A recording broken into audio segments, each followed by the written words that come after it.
T'as déjà eu cette impression que, peu importe à quel point tu essaies d'être juste gentil ou respectueux, il y a des gens qui te le rendent jamais?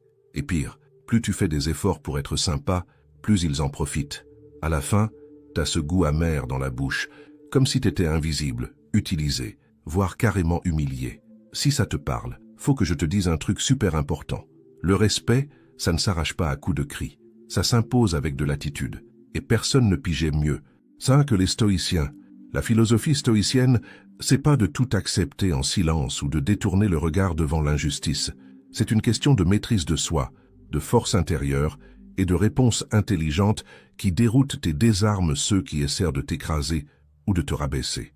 Dans cette vidéo, tu vas découvrir 5 attitudes inspirées de la sagesse stoïcienne qui vont complètement changer ta manière de réagir face à ceux qui te manquent de respect.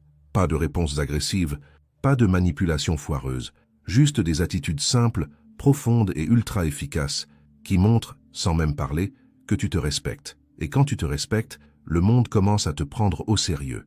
Tu vas apprendre à te concentrer sur ce que tu contrôles et lâcher prise sur ce qui vaut pas ton énergie. Poser des limites claires sans perdre ton calme. Utiliser le silence comme une arme de puissance. Mais fais bien gaffe à ce que je vais te dire maintenant. La 5e attitude est la plus puissante de toutes. Elle est capable de casser des schémas toxiques, d'éloigner ceux qui ne te méritent pas et de reconstruire ton estime de toi, de l'intérieur. Peu de gens arrivent à l'appliquer, mais ceux qui le font ne sont plus jamais vus comme avant. Alors reste bien jusqu'à la fin parce que peut-être que ce qu'il te manque aujourd'hui, c'est pas de crier pour être respecté, mais d'apprendre à te tenir debout comme quelqu'un qui n'a besoin de mendier quoi que ce soit ta personne. Et avant de plonger dedans, si tu viens d'arriver sur ma chaîne, pense à t'abonner et à activer les notifs pour continuer à recevoir mes contenus et, je l'espère, t'aider à vivre une vie plus pleine de sens. On commence par une petite histoire qui va t'aider à mieux comprendre la sagesse qu'il y a derrière tout ce qu'on va voir ensemble ici. Ce lundi matin gris, Luc savait déjà ce qui l'attendait. Le même bureau, les mêmes tâches répétitives, les regards indifférents de certains collègues et bien sûr, le ton sec du patron qui persistait à le traiter comme s'il n'existait pas. Pendant longtemps, il avait tout encaissé sans broncher. Il essayait de rester poli, d'être sympa, de faire plaisir, mais au fond de lui, il sentait bien que personne ne le prenait vraiment au sérieux. Mais quelque chose avait changé. La semaine précédente, Luc était tombé sur une vieille philosophie, puissante et silencieuse, le stoïcisme. Et c'est là, dans le silence, qu'il avait décidé qu'il ne mendierait plus le respect. Il allait l'inspirer, sans hausser le ton. Dès le premier jour de sa transformation, pendant une réunion, son patron l'avait interrompu en pleine phrase. Avant, Luc aurait répondu du tac au tac. Mais à ce moment-là, il se souvint d'Épictète, qui disait que ce ne sont pas les événements qui nous troublent, mais notre manière d'y réagir. Il prit une grande inspiration, resta calme. Il nota ce qu'il devait et poursuivit sereinement. Cette réaction, inattendue de tranquillité, avait surpris tout le monde dans la salle. Pour la première fois, son absence de réaction avait plus de poids que n'importe quelle réponse. Dans les jours suivants, il commença à faire un truc qu'il n'avait jamais osé, poser des limites. Il arrêta d'accepter des tâches en dehors des horaires. Il apprit à dire non poliment, mais fermement. Quand un collègue essaya de lui refourguer un boulot qui n'était pas le sien, Luc répondit simplement « Désolé, je ne peux pas prendre ça en charge maintenant ». Il se rappelait d'une phrase attribuée à Marc Aurèle « Tu deviens ce que tu tolères ». Et lui, il avait décidé de ne plus tolérer ce qui le rabaissait. Un autre jour, à la machine à café, un collègue se moqua de son sérieux. La provocation était évidente. Luc aurait pu répondre, mais il ne le fit pas. Il le regarda en silence, le fixa quelques secondes, puis retourna à ce qu'il faisait. C'était déroutant. L'autre s'attendait à une réaction, il eut droit à un « ça mépris élégant », silencieux. Luc avait lu Sénèque la veille et gardé cette phrase en tête. Parfois, ne pas répondre est la meilleure des réponses. Mais Luc savait aussi qu'une réaction sage ne suffisait pas. Il fallait de la constance. Il commença à arriver toujours à l'heure, à rendre un travail impeccable, à parler avec clarté, sans chercher à impressionner qui que ce soit, juste en étant droit. Marc Aurèle disait qu'on doit être comme le rocher contre lequel les vagues viennent se briser. Et Luc décida d'être ce rocher, solide, présent, inébranlable. Mais le vrai déclic arriva quand Luc arrêta de chercher à être validé. Fini d'attendre les compliments, les bravos, les marques de reconnaissance. Il fit les choses pour lui. Il prit soin de lui. Il construisit sa valeur de l'intérieur. Épictète disait que le vrai homme libre, c'est celui qui ne dépend de l'approbation de personne. Et là, Luc avait compris ce que ça voulait dire, être libre. C'est à ce moment-là que tout changea. Les mêmes personnes qui l'ignoraient avant commencèrent à le traiter avec plus de respect, pas parce qu'il l'exigeait, mais parce que sa posture imposait d'elle-même. L'histoire de Luc, ce n'est pas une histoire de dispute gagnée ou de domination, c'est une histoire de victoire intérieure, de compréhension. Le respect commence en soi. Celui qui te manque de respect espère te voir exploser. Réponds avec calme. Celui qui te provoque veut que tu te défendes. Réponds avec silence. Celui qui te sous-estime attend de voir ton insécurité. Réponds avec assurance.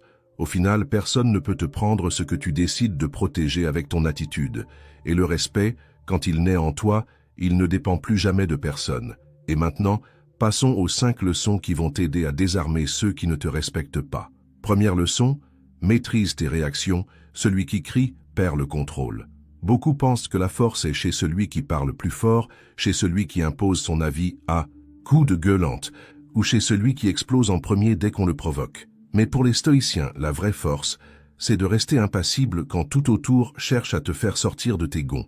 Maîtriser ses réactions, ce n'est pas un signe de faiblesse, c'est au contraire la preuve d'une sacrée maturité intérieure. Celui qui crie, il perd les pédales. Et quand tu perds le contrôle, tu remets entre les mains des autres ce que tu devrais protéger le plus, ta paix intérieure. La philosophie stoïcienne nous enseigne que ce ne sont pas les faits en eux-mêmes qui nous troublent, mais la façon dont on les interprète. Épictète disait que ce ne sont pas les choses qui nous atteignent, mais notre opinion sur ces choses. Et c'est justement là, dans cet espace entre le stimulus et la réponse, que réside la liberté de celui qui a appris à vivre avec sagesse. Quand quelqu'un t'insulte, par exemple, ce n'est pas l'insulte en soi qui te blesse, mais ta décision intérieure de la laisser t'atteindre. Une remarque méchante n'a de pouvoir que si elle trouve une faille dans ton ego. Maîtriser ses réactions, c'est faire le choix conscient de ne pas se laisser emporter par l'impulsion. C'est reconnaître l'émotion, colère, frustration, orgueil blessé. Et pourtant décider de ne pas devenir l'otage de tout ça. Ça demande de l'entraînement, de la présence et une vraie connaissance de soi. Il ne s'agit pas d'étouffer ce qu'on ressent, mais d'apprendre à diriger tout ça. Un stoïcien, ce n'est pas un mec froid sans émotion. C'est quelqu'un qui ressent tout mais qui ne plie devant rien qui l'éloigne de ses valeurs. Quand tu cries, t'as déjà perdu. T'as perdu le contrôle, t'as perdu ta lucidité, t'as perdu l'occasion de montrer que t'es au-dessus de la situation. Souvent le cri, c'est juste un appel au secours mal déguisé, c'est le reflet d'un désespoir de quelqu'un qui veut qu'on l'écoute, mais qui ne sait pas comment se faire respecter. Le silence, lui, peut avoir un vrai poids. Une réponse calme, posée, peut désamorcer l'attaque la plus violente. Marc Aurèle, empereur et philosophe, disait que la meilleure vengeance, c'est de ne pas devenir comme ceux qui nous blessent. Et c'est exactement ça. L'autocontrôle, c'est la manière la plus classe de se protéger de la médiocrité des autres. Dans la pratique, maîtriser ses réactions, c'est apprendre à respirer avant d'agir. C'est prendre une pause entre ce qui se passe et ce que tu choisis d'en faire. C'est t'observer avec honnêteté, voir ce qui t'irrite et malgré ça répondre avec sagesse. C'est garder ton calme quand on te cherche, rester gentil, même quand c'est pas facile, rester entier alors que tout semble vouloir te faire voler en éclats. Plus tu te connais, moins tu ressens le besoin de réagir à tout. Tu finis par piger qu'une critique ne mérite pas toujours une réponse, qu'une provocation n'a pas besoin d'être affrontée et que bien souvent, le vrai pouvoir, c'est de ne pas réagir, mais d'agir avec conscience. C'est ça qui fait la différence, c'est ça qui te rend plus fort. Maîtriser ses réactions, ce n'est pas écraser les autres, c'est se dépasser soi-même. C'est devenir cette personne qui, même au cœur de la tempête, reste centrée. Et dans un monde à vif comme le nôtre, c'est une forme de liberté rare et sacrément puissante. Deuxième leçon, pose des limites silencieuses. Toutes les limites n'ont pas besoin d'être annoncées à haute voix. Bien souvent, les plus puissantes sont celles que tu poses avec tes actes, tes choix. Cette fermeté tranquille de quelqu'un qui connaît sa propre valeur. La philosophie stoïcienne nous enseigne qu'on n'a pas besoin de convaincre qui que ce soit. Il suffit simplement d'être cohérent avec ce qu'on croit profondément. Et quand c'est le cas, le respect vient naturellement. Poser des limites silencieuses, ce n'est pas une question d'orgueil, mais de connaissance de soi. C'est comprendre, vraiment, où se termine ce qui t'appartient et où commence ce qui ne te concerne plus. C'est refuser de porter les fardeaux émotionnels des autres, les attentes injustes ou les relations bancales. Marc Aurèle disait que c'est une perte de temps de souffrir à cause du comportement des autres, car on ne peut pas le contrôler. Ce qu'on peut contrôler, c'est la façon dont on réagit, l'espace qu'on accorde et les limites qu'on fixe. Pas besoin de crier pour être entendu. Quand tu connais ta dignité, elle parle d'elle-même. Le silence de celui qui se respecte résonne souvent plus fort que n'importe quel discours. Quand tu arrêtes de répondre aux provocations, quand tu refuses les invitations aux conflits inutiles, quand tu choisis de t'éloigner des lieux où tu dois toujours te justifier, ce silence devient une limite, un message clair. Ici, dans cet espace intérieur, on ne rentre pas avec les pieds sales. La vraie difficulté, c'est de maintenir ses limites, parce qu'à l'extérieur, le monde va les tester. Des gens vont essayer de les franchir, parfois subtilement, parfois de façon très directe. Ils vont te traiter de froid, tenter de te manipuler avec de la culpabilité, de l'affection tordue, des promesses en l'air. Et c'est là que la philosophie stoïcienne devient précieuse. Elle te rappelle que tu n'es pas responsable des émotions que les autres projettent sur toi. Tu es responsable de rester fidèle à tes valeurs, même si ça dérange. Les limites silencieuses, c'est comme des barrières invisibles construites avec du respect de soi. Tu n'as pas besoin de te justifier pour t'éloigner de ce qui te fait du mal. Pas besoin d'expliquer pourquoi tu ne réponds pas aux appels à des heures déplacées, pourquoi tu ignores les messages de ceux qui ne te cherchent que quand ils ont besoin de toi, ou pourquoi tu déclines les invitations qui te mettent mal à l'aise. La vie est bien trop courte pour être vécue selon les envies des autres. Le stoïcien sait que son énergie est limitée et qu'il doit l'utiliser intelligemment. Il ne perd pas son temps à vouloir changer les autres, mais veille à ne pas se perdre lui-même en chemin. Poser des limites silencieuses, au fond, c'est un acte d'amour-propre, un rappel quotidien que ta paix intérieure vaut plus que l'approbation des autres, que ton intégrité est plus précieuse que le confort d'être accepté partout. Et au bout du compte, ceux qui te respectent vraiment ne te demanderont jamais de dépasser tes limites pour leur prouver quoi que ce soit. Au contraire, ces personnes reconnaîtront dans ton silence une force rare. Elles comprendront que tu ne t'éloignes pas par froideur, mais par équilibre, que tu ne dis pas non par méchanceté, mais par respect mutuel, et qu'il y a quelque chose de profondément noble chez quelqu'un qui n'a pas besoin de mots pour faire comprendre jusqu'où il accepte qu'on l'approche. Troisième leçon. Utilise le silence comme bouclier. Le silence, ce n'est pas toujours de l'absence. Parfois, c'est une présence totale. C'est un choix, conscient. Ne pas entrer dans des conflits inutiles, ne pas répondre aux provocations, ne pas rabaisser sa dignité en répondant à ce qui ne mérite même pas une réponse. Dans la vision stoïcienne, le silence n'est pas de la lâcheté. C'est une stratégie, un bouclier, une manière de préserver son âme de ce qui cherche à la tirer vers le chaos. Sénèque disait qu'une partie de la sagesse, c'est de savoir ce qu'il faut ignorer. Et ignorer, ça demande souvent plus de force que de réagir. On vit dans un monde qui attend des réponses à tout, où le silence est perçu comme de la faiblesse, du mépris, de l'indifférence. Mais ceux qui connaissent le silence de l'intérieur savent qu'il peut être la forme la plus noble de résistance. Quand tu choisis de ne pas répondre, tu ne t'effaces pas.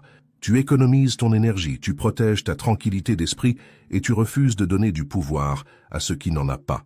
La philosophie stoïcienne nous invite à réfléchir à ce qui est vraiment sous notre contrôle. Et ce que les gens disent, pensent ou attendent de nous, ça ne l'est clairement pas. Répondre à chaque remarque blessante, se justifier tout le temps, expliquer chacun de ses choix, tout ça te fait tomber dans une vie réactive, fatigante, pleine d'angoisse. Le silence, lui, c'est un terrain de paix où tu avances avec assurance, sans précipitation et sans devoir prouver quoi que ce soit à qui que ce soit. Le silence, quand il vient de l'intérieur, dégage de l'autorité. Il montre que tu n'as pas besoin d'être validé, que tu n'as pas besoin du dernier mot, que tu ne te laisses pas atteindre par la première pique venue. C'est dans ce calme maîtrisé que naît le vrai pouvoir. Le stoïcien ne se tait pas par peur, il se tait parce qu'il sait que tout ne mérite pas son attention. Et souvent ceux qui parlent trop finissent par trop en dire, se dévoilent inutilement, se perdent dans des débats qui ne font qu'alimenter le désordre. Utiliser le silence comme bouclier, ce n'est pas fuir la vérité ou éviter les discussions, C'est choisir avec sagesse quand parler, quoi dire et surtout quand se taire. C'est comprendre qu'il y a des bruits qui ne s'éteignent qu'en l'absence de réponse, qu'il y a des insultes qui meurent d'elles-mêmes quand elles ne trouvent aucun écho, qu'il y a des gens qui ne cherchent qu'une réaction et que ne pas la leur offrir, c'est leur retirer tout pouvoir. Quand tu pratiques le silence avec conscience, tu commences à mieux écouter. Et en écoutant, plus tu comprends mieux les vraies intentions derrière les mots, tu observes davantage, tu analyses avec calme, tu remarques des choses qui t'échappaient avant. Et dans cet état de présence silencieuse, tu gagnes en force. Tu deviens moins manipulable, moins fragile, moins impulsif. Au fond, utiliser le silence comme bouclier, c'est protéger ta paix intérieure. C'est te rappeler que ça ne vaut pas la peine de s'épuiser pour ceux qui ne méritent même pas ton énergie. Que le vrai respect naît, bien souvent, de ta capacité à rester impassible. Et qu'il y a plus de puissance dans un silence solide que dans 1000 arguments vides. 4e leçon, sois ferme comme un rocher. Dans un monde où tout change tout le temps, où les opinions fluctuent avec le vent et où les gens semblent se mouler pour plaire, être ferme comme un rocher peut sembler étrange. Mais c'est justement cette fermeté que les stoïciens considéraient comme l'un des plus grands signes de sagesse et de vertu. Marc Aurèle, dans ses méditations, écrivait qu'on doit être comme le rocher contre lequel les vagues viennent se briser, immobile, résilient, constant. Cette image ne parle pas de rigidité obstinée, mais d'une stabilité intérieure qui ne se laisse pas facilement perturber par ce qui vient de l'extérieur. Être ferme ne signifie pas être inflexible, mais cohérent. C'est agir avec intégrité, même quand personne ne regarde. C'est ne pas trahir ses principes juste pour être accepté ou pour éviter les conflits. La fermeté d'un stoïcien ne se traduit pas par de la dureté, mais par de la constance. Il est fiable parce que ses actions ne changent pas en fonction de l'humeur du jour, ni de l'approbation ou des critiques des autres. Et c'est cette constance qui inspire le respect et l'admiration véritable. Dans la pratique, cette fermeté se montre dans les petites décisions quotidiennes. Elle se trouve dans le fait de tenir sa parole, même quand il serait plus facile d'abandonner. Elle se trouve dans la résistance à la tentation de riposter quand quelqu'un essaie de te provoquer. Elle se trouve dans le fait de continuer à agir avec honnêteté, même lorsque l'environnement autour semble récompenser la fausseté. Le stoïcien comprend que vivre de manière droite est un engagement envers sa propre conscience, et non envers la galerie. Mais rester ferme, ce n'est pas simple. Cela demande de la discipline mentale, de la clarté sur ce qui est essentiel, et surtout, du courage pour faire face à l'inconfort que cela peut engendrer. Parce que oui, être ferme va déranger. Ça va provoquer de la résistance. Ça va faire en sorte que certains te cataloguent comme inflexible ou difficile. Mais avec le temps, ceux qui comptent vraiment verront que ta fermeté est en réalité un point d'appui, quelque chose de rare dans un monde instable. La fermeté, c'est aussi ce qui te garde debout face aux adversités, quand tout semble s'effondrer autour de toi, quand les plans échouent, quand les gens te déçoivent. C'est cette structure intérieure, construite au fil du temps, qui t'empêche de t'effondrer avec tout ça. Le rocher ne bouge pas parce qu'il est enraciné. De même, tu restes centré quand tu es ancré dans des valeurs solides, des principes bien définis, une vision claire de ce qui importe vraiment. Être ferme comme un rocher est donc un engagement envers ta propre liberté. Parce que plus tu dépends des opinions des autres, plus tu deviens fragile. Mais quand tu construis en toi une fondation solide, ce que les autres disent ne te définit plus. Ce qui se passe à l'extérieur ne te déstabilise plus. Et tu commences à vivre plus léger, précisément parce que tu ne te plies pas à chaque vent passager. Au final, être ferme, ce n'est pas être inatteignable. C'est simplement ne pas permettre à ce qui est extérieur de détruire ce qu'il y a de plus précieux en toi. C'est rester entier, même quand tout autour de toi tente de te fragmenter. Et cela, dans la vision des stoïciens, n'est pas seulement une vertu, c'est un mode de vie. 5e et dernière leçon, retire ta valeur de l'approbation des autres. Il existe un piège subtil, silencieux et dangereux dans le besoin d'être accepté. La plupart des gens, sans même s'en rendre compte, vivent en fonction de l'image qu'ils projettent aux autres. Ils façonnent leurs choix pour plaire, modèrent leurs paroles pour éviter le rejet, se trahissent eux-mêmes juste pour maintenir une fausse impression d'appartenance. Mais, pour les stoïciens, baser sa propre valeur sur l'approbation des autres, c'est abandonner sa liberté intérieure. C'est remettre au monde le contrôle de ce qui devrait être inviolable, sa propre dignité. Épictète disait que nous ne devons pas mettre notre bonheur dans quelque chose qui échappe à notre contrôle. Et l'approbation des autres est justement l'une des choses les plus instables et imprévisibles qui existent. Aujourd'hui, tu peux être loué, admiré, applaudi. Demain, les mêmes personnes peuvent te critiquer, te tourner le dos, te réduire à une erreur. L'opinion des autres change avec le temps, l'humeur, les intérêts. Si ta valeur dépend de cela, tu deviens vulnérable, fragile, manipulable. La philosophie stoïcienne propose un chemin différent. Elle nous invite à revenir à l'intérieur, à nous demander qu'est-ce qui fait de moi une bonne personne, qu'est-ce qui me rend digne à mes propres yeux, qu'est-ce que je défends, même quand personne ne regarde. Quand tu commences à construire cette base solide à l'intérieur de toi, tu te rends compte que les compliments ne sont que des compliments, pas du carburant pour l'ego, et que les critiques perdent aussi leur pouvoir de te détruire, car elles ne trouvent plus d'espace pour te blesser. Retirer ta valeur de l'approbation des autres est un exercice quotidien d'honnêteté avec toi-même. C'est choisir de suivre tes principes, même si cela signifie déplaire. C'est apprendre à dire non, sans culpabilité, à t'éloigner sans te justifier, à garder ta propre essence, même si cela coûte en popularité. C'est comprendre que le véritable respect ne vient pas de l'effort pour être tout pour tout le monde, mais du courage d'être entier pour soi-même. Dans la pratique, cela nécessite des moments de silence, de réflexion, de reconnexion. Cela signifie arrêter de regarder constamment à l'extérieur en quête de validation et commencer à cultiver son propre sens de la valeur. Cela peut être inconfortable au début, car cela demande de rompre avec les anciens schémas, décevoir des attentes, frustrer des désirs externes. Mais avec le temps, cela apporte de la légèreté, cela apporte de l'autonomie, cela apporte une paix qui ne dépend de l'opinion de personne. Marc Aurèle écrivait que la meilleure façon de se protéger est de devenir le maître de soi-même. Et cela commence lorsque tu comprends que ton identité ne dépend pas des autres, quand tu n'as plus besoin d'applaudissements pour te sentir confiant, ni de validation pour avancer. Quand tu comprends que ce qui compte vraiment, c'est de vivre selon la raison, la vertu et ce que ta conscience approuve. Au final, celui qui retire sa valeur de l'approbation des autres reste toujours agité.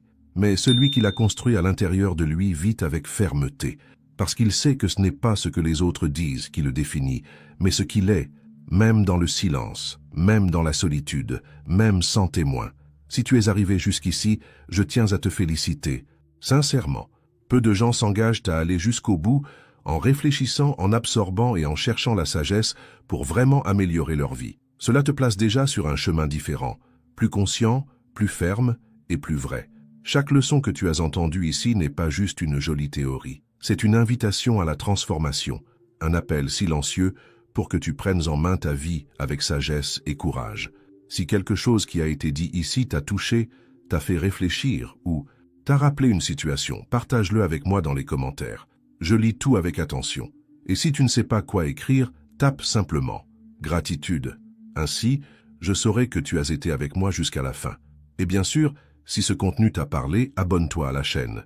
Ici, on parle de la vie en profondeur, calmement et avec un but, toujours avec la sagesse stoïcienne comme base. Et pour t'aider à continuer ce voyage, je vais laisser ici à l'écran 2 autres vidéos avec des enseignements stoïciens qui peuvent faire toute la différence dans tes prochains pas. On se retrouve dans la prochaine vidéo. Prends soin de toi et sois ferme comme un véritable stoïcien.